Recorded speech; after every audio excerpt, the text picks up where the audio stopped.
All right, I'm live now. Here's you. Nevada, current. Okay, this is Neil's on Dynasty. Please like, subscribe. Be kind, helpful, and grateful because it's better than being a jerk. Buy some silver, some platinum, and some crystallized osmium. It's not financial advice, it's just sound advice. This is about 5 places you can go to get free gold in America. Nevada County currently produces almost 75% of an annual U.S. gold yield. While this is primarily through professional mining, the state still allows people to recreationally pan or more frequently metal detect for pieces of gold on publicly owned land. The highest yielding land parcels are mostly claimed for private use, but at the Rye Patch State Recreational Area in Lovelock, about 90 miles northeast of Reno, you can still attempt to strike it lucky.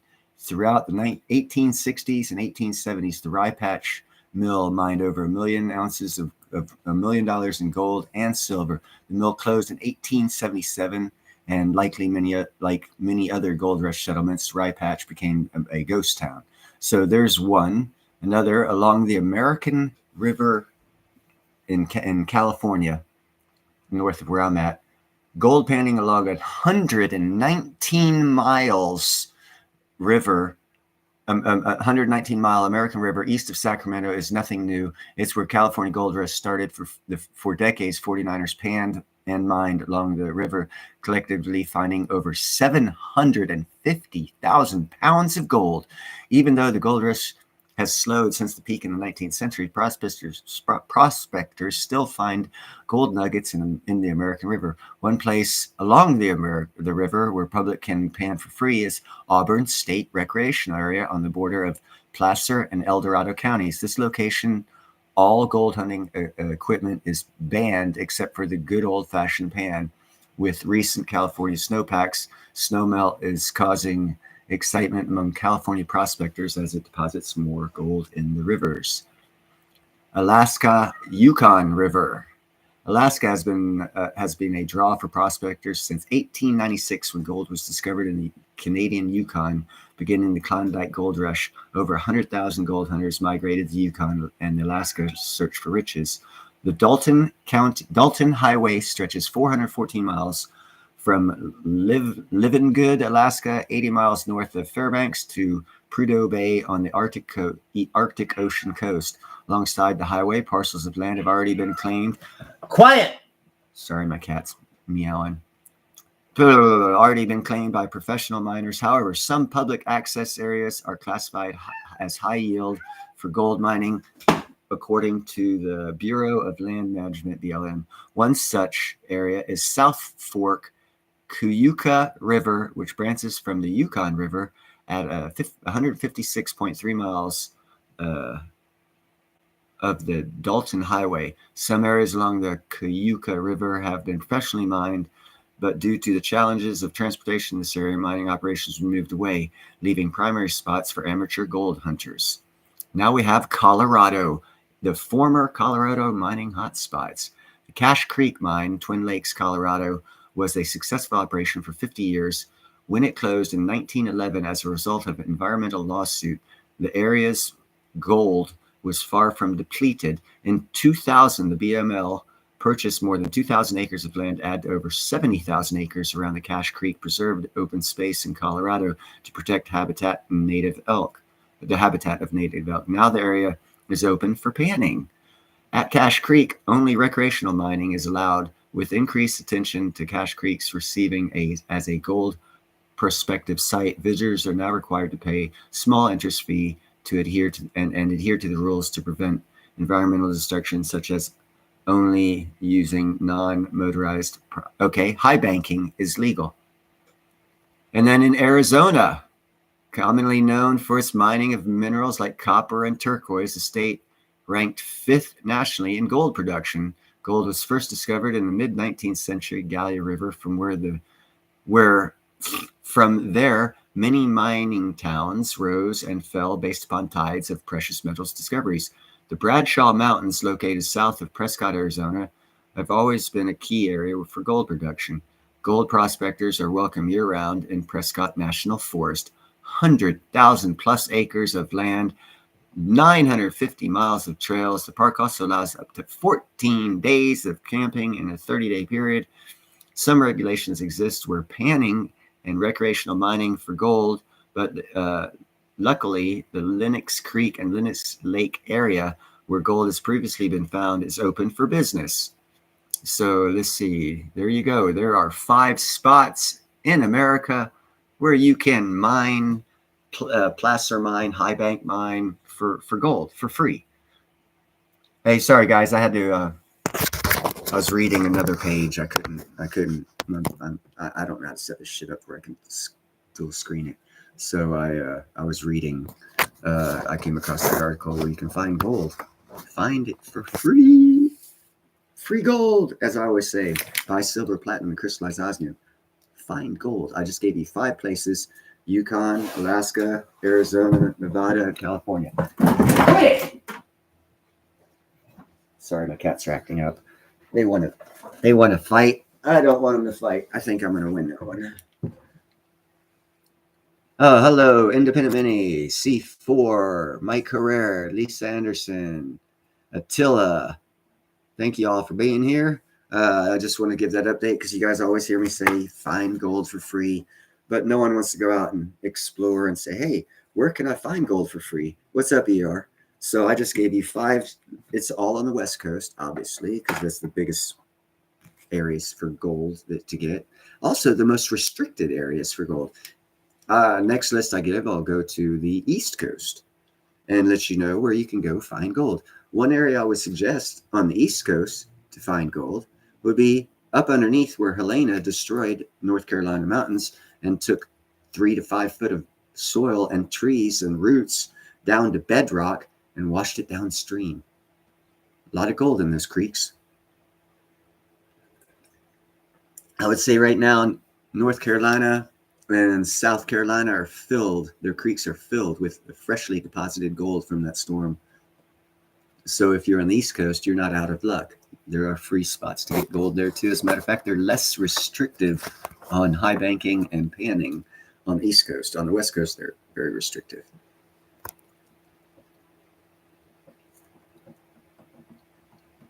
Someone else named Neil. How dare they have my name?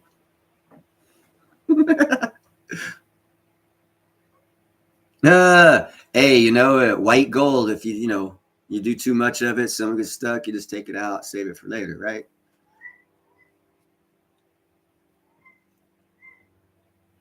Sam Gloves, hi, nice to see you. As I said earlier, and I gave 5 areas on the East Coast for anyone who wasn't here at the beginning, where you can pan and use a high banker, mechanical high banking for getting panning and mining or placer mining for gold. And I know here in the American Canyon, it's like 100 miles northeast of me. You can actually still get decent amount of gold.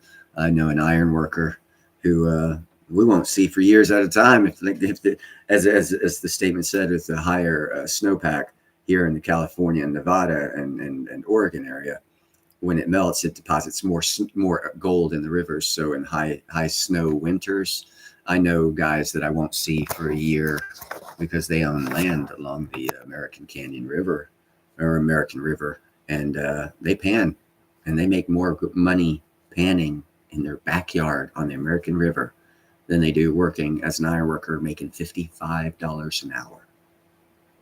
There's gold to be had out there. Quit it! Damn cats. There's lots of gold to be had out there. West Coast, East Coast, Montana. The only place really that I've found that there's not gold is the central area of America. It's kind of devoid of gold. When you get into Texas, they do have silver, that you can actually go in rivers and get silver. Not much, but some.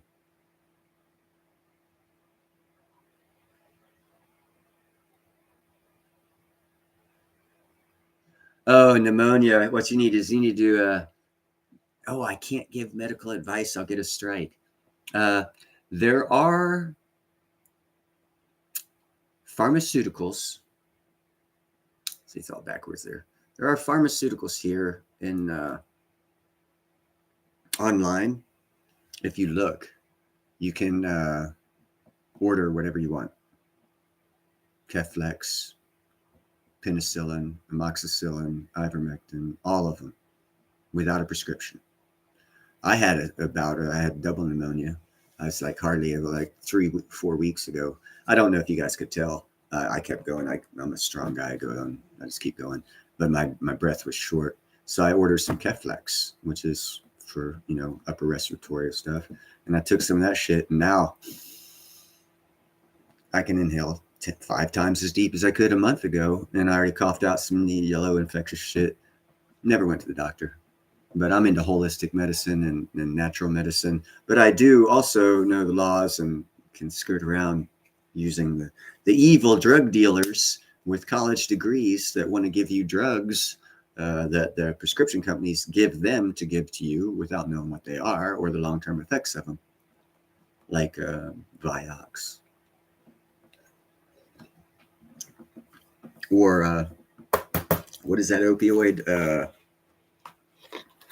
Killed a lot of Americans before fentanyl came around. It was during the Obama administration. There was a painkiller opioid. It was highly addictive. Prescription companies make shitloads of money off of it.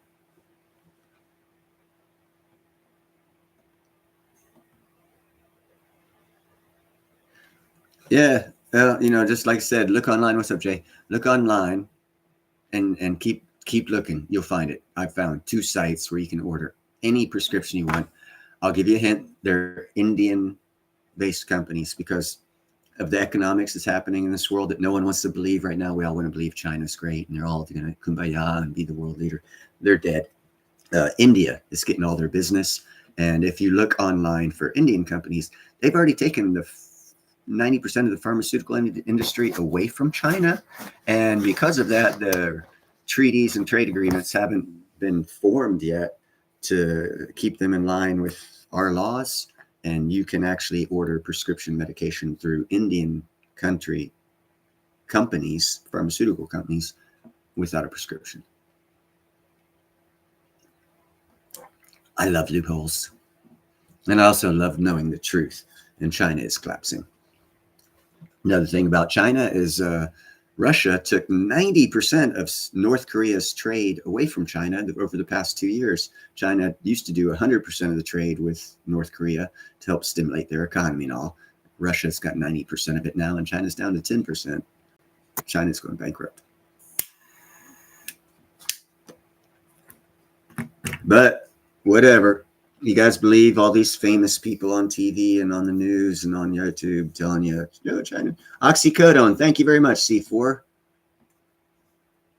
Oxycodone. That's the one that the Obama drug that killed so many Americans. I was given a prescription of that shit for broken ankles.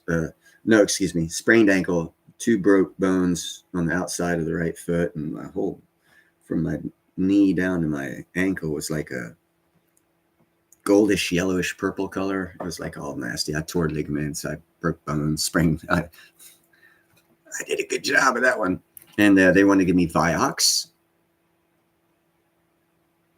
and Oxycodone. I didn't take either one of them. God blessed me for having brains. I threw the doctor gave me the pills in a trial pack because the pharmaceutical rep just visited him and dropped them off and said, "Here, we're pushing these. Give these out." And he told me, "Oh, Vioxx is for anti-inflammatory." When has it ever been for anti-inflammatory? Never.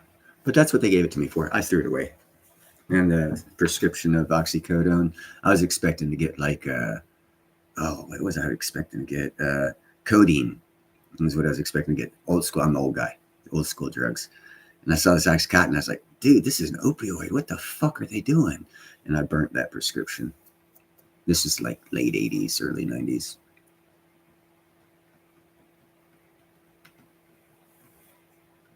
Yeah, fuck all that shit. I never played around with any of the drugs. Here's my drug of choice. Still need to trim it. As you can see, it's got some of the long leaves still on it. I grew it 100% water. Outside air, outside light, outside soil, and water. This is my drug. I know exactly what's in it. It's not indoor shit where chemicals were used and false light. Thank you, Jay. You ought to see the other ones. Oh, I got to back up. They're about that long. Well, since you guys are, I'll show you one of them. I got less now because I've been breaking them down.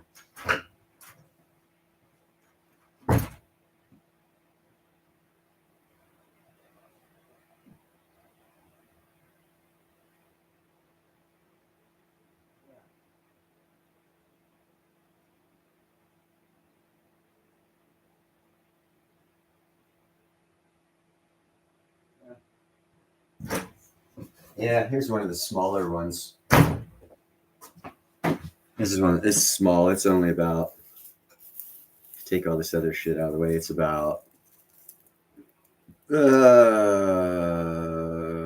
16 inches and about that round. It's a smaller one. I've already broken the others down.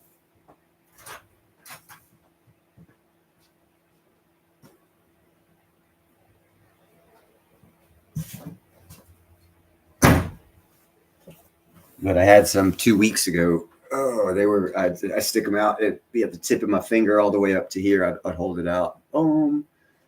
And then I'd sword fight with it and shit. I did a video 2 weeks ago about it. Yeah, it is a small bud because that's off my smallest plant. As I said.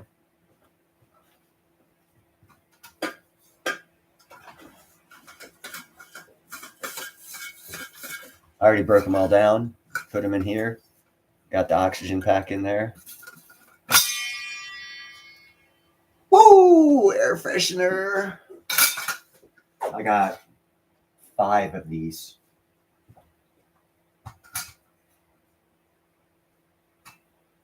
And this one here, a little different one.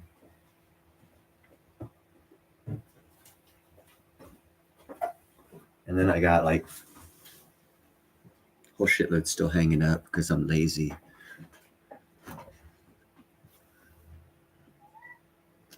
What's up, Be Nice? Yeah, I break it down off the big buds. I think the biggest bud I kept is, I don't know.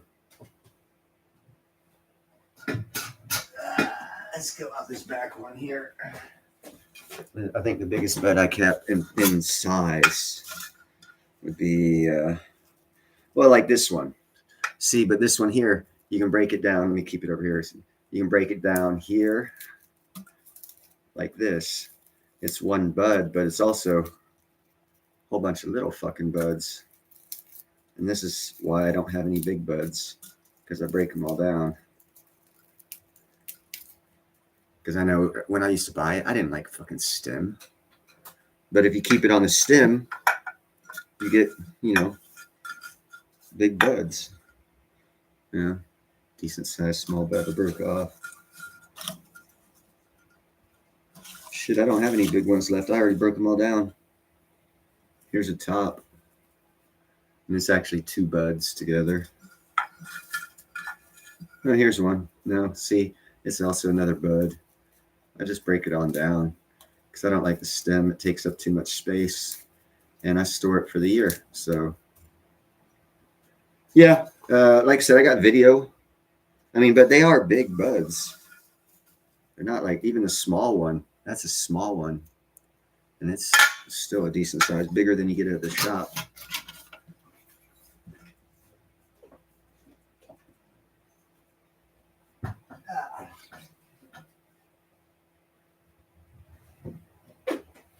But yeah, I grow a lot of my own food. I'm actually getting an Asian pear. I'm going to be adding Asian pear to my backyard. Didn't do any corn this year, Be Nice. I grew fava in where I grew the corn. And then I'm not doing anything this year, any food growing. I'm going to grow watermelon next year. I'm going to concentrate on watermelon and cucumbers. Yeah, they ain't got to worry about nothing. North Korea's falling apart.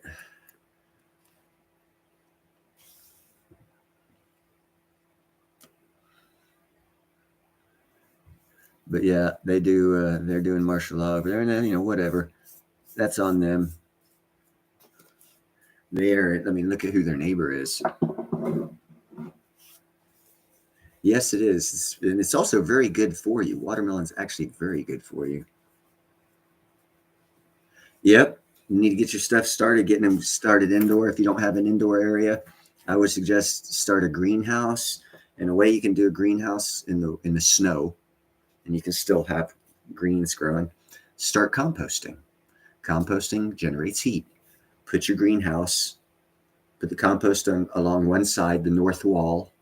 Put water bottles. Water bottles retain heat. They'll gather heat from the sun, and they'll keep the greenhouse between like 2 or 3, 4 or 5 gallon buckets of water on the south end, and a compost spread all the way on the north end of your greenhouse. It'll keep it hot enough and humid enough in there to start growing your sprouts and start sprouting out your seedlings to where you can get an early start if you're in a winter environment. That's how the Amish do it. They do 55-gallon drums of water on the north wall and compost in the middle and nothing on the south wall. And then they grow in between the compost, the water, and the compost on the south wall. And they grow lots of stuff. Oh, watermelons are awesome, dude. Especially if you can go out in your yard and you just, I'll take this one and start eating it. Yeah, they are very much badass. They're how I that's I'm German Scottish. My German part of the family, we're from Lancaster County, Lancaster, Pennsylvania, and a lot of my family's Amish. I was born in St. Joseph Hospital in Lancaster. I was the only American. My dad's American. My mom and my brother were born in Scotland. My mom was a Scottish citizen. So I grew up there, have a lot of family. That's how I got interested in soil. My earliest memories up there are having some galoshes on, walking in the dairy farmers' fields and losing my galoshes and getting stuck, and my dad having to go out there and pick me up. And because it was only about that much mud, but when you're only 3, that's about half your body. And that happened a couple of times until I was disallowed from being unobserved by any adult. Because as soon as they took their eyes off me, I was into anything and everything I could get into. But yeah, compost, man. Jay, do I fertilize? No, what I'm doing right now for my next year's marijuana crop is I'm growing fava beans on top of where I was growing to re-add nitrogen, because fava beans put little BB, half the size of the BB, pure nitrogen grows on their root systems because they pull nitrogen out of the air and store it in these little things called nitrodes. And when they die, it disperses that pure nitrogen in the soil. And but I did augment the soil a couple of years ago. I dug down about 2 foot, 2.5 foot, and I put some food scrap. I put sardines, eggs, some other food scraps, the whole egg, broke it and threw it down there. And then I reburied it and I let it sit for a year. And then I grew on top of it. Then I grew fava beans and I grew on top of it. And now I'm growing fava beans again. And I always use Azos and Micros and Azospirillum to fungi that you add around the root system of any plant that you plant, and you stick it in the ground, and it helps the root system hook up with the microfungi network that's in the soil if you have healthy soil, and you don't have to add any fertilizers whatsoever. None. 0 fertilizers. And as far as compost, the lady upstairs still composts, and what I do is on the side of the yard that I don't grow on, I'll shovel down 1 shovel deep, about 9 inches, lift it up, take her, because she's single, I just, compost about that much, and I'll stick it in the ground, and I'll just put the shit back on top of dirt on top of it. And then a week later, 2 weeks later, she has some more compost. I'll go about a foot or 2 away and do the same thing. And I, like, over the past couple of years, I've put a lot of food scraps about 6 to 8, 10 inches under the soil on that side of the yard to help with the mycelia network and the fungi network, because it helps all your microalgae and fungi and bacteria by doing that style of composting, in-ground composting. It keeps your soil healthy and alive. Always gives you the microbes and bacteria something to feed on. But that's a lot of work. A lot of people are too lazy to do that. I also take out and I'll go out and I'll shovel up my whole backyard, this side of it, the other half of it, and I'll shovel it up about 8 inches just to aerate the soil and kind of flatten it out from all the bumps that were in the yard from over other people owning the property, and making it like a nice flat area again, making that side of the yard healthy, this side of the yard flat. And this side of the yard is getting healthy because the soil doesn't recognize sidewalks. It goes straight up underneath the sidewalk, so you don't have to worry about that. Yeah, pretty much anything you can put in the soil. One good thing to do is till in all your scraps. Like I just got rid of my last. Well, I've got one tomato plant left, and I'm gonna take and chop that up and just put it back in the soil. It's compost. It's living, dying organic substances that can feed the earth and stimulate growth of future plants. No chemicals needed, just water. But that's a good thing to do. But yeah, I started off this live stream because I wanted to give people the idea of 5 places in America where you can get gold for free. West Coast. East Coast, be another story. But I'm going to end that one here because I didn't want this to go too long, because I don't want to keep you guys busy from your day. It's almost been a half hour. I thank every one of you for showing up, and be kind, helpful, and grateful, because it's better than being a jerk. And I'll talk to you guys later. Have a great night.